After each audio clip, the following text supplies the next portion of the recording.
राधे राधे।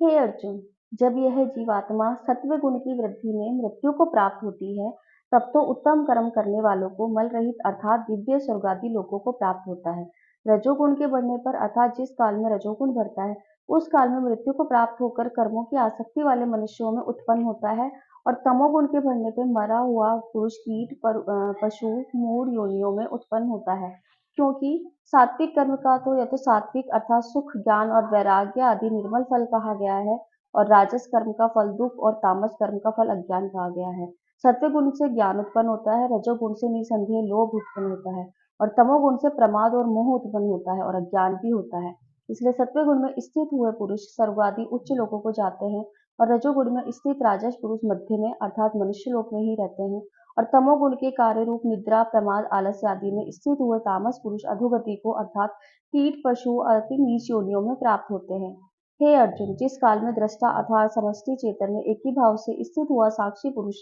तीनों गुणों के सिवा अन्य किसी को करता नहीं देखता है, अर्थात गुण को ही गुणों में बरतता है ऐसा देखता है, और तीनों गुणों से अति परे सच्चिदानंद स्वरूप मुझ परमात्मा को तत्व से जानता है, उस काल में वह पुरुष मेरे स्वरूप को प्राप्त होता है। और जब ये पुरुष इन स्थूल शरीर की उत्पत्ति के कारण तीनों गुणों का उल्लंघन करके जन्म मृत्यु वृद्धावस्था और सब प्रकार के दुखों से मुक्त हुआ परमानंद को प्राप्त होता है।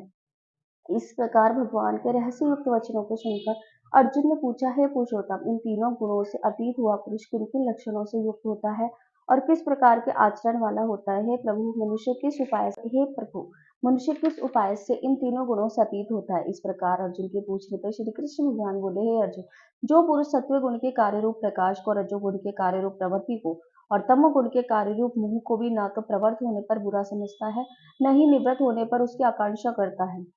तथा जो साक्षी के सदृश स्थित हुआ गुणों के द्वारा विचलित नहीं किया जा सकता और गुण ही गुणों में बरतते हैं ऐसा समझता है, सच्चिदानंद परमात्मा एक ही भाव में स्थित रहता है, वह उस स्थिति से चलायमान नहीं होता। और जो निरंतर आत्म भाव में स्थित हुआ सुख और दुख को समान समझने वाला, मिट्टी पत्थर और सुवर्ण में को समान समझने वाला धैर्यवान है, और जो प्रिय और अप्रिय को बराबर समझता है अर्थात निंदा में और स्तुति में भी समान भाव वाला है, और जो मान और अपमान में भी समान है, और जो मित्र और वैरी में भी समान है, वे संपूर्ण आरंभों के कर्तापन में अभिमान से रहित है पुरुष गुणातीत कहा गया है। और जो पुरुष अव्यभिचारी भक्ति रूप योग के द्वारा मेरे को निरंतर भजता है, वह इन तीनों गुणों को अच्छी प्रकार उल्लंघन करके सच्चिदानंद भारत में एक ही भाव होने से योग्य होता है। हे अर्जुन, उस अविनाशी पर भ्रम का और अमृत का नित्य धर्म का अखंड एक रस आनंद का मैं ही आश्रय हूँ, अर्थात उपर्युक्त भ्रम अमृत अव्यय और शाश्वत धर्म तथा एकांतिक सुख, ये सब मेरे ही नाम है, इसलिए इनका मैं परम आश्रय हूँ।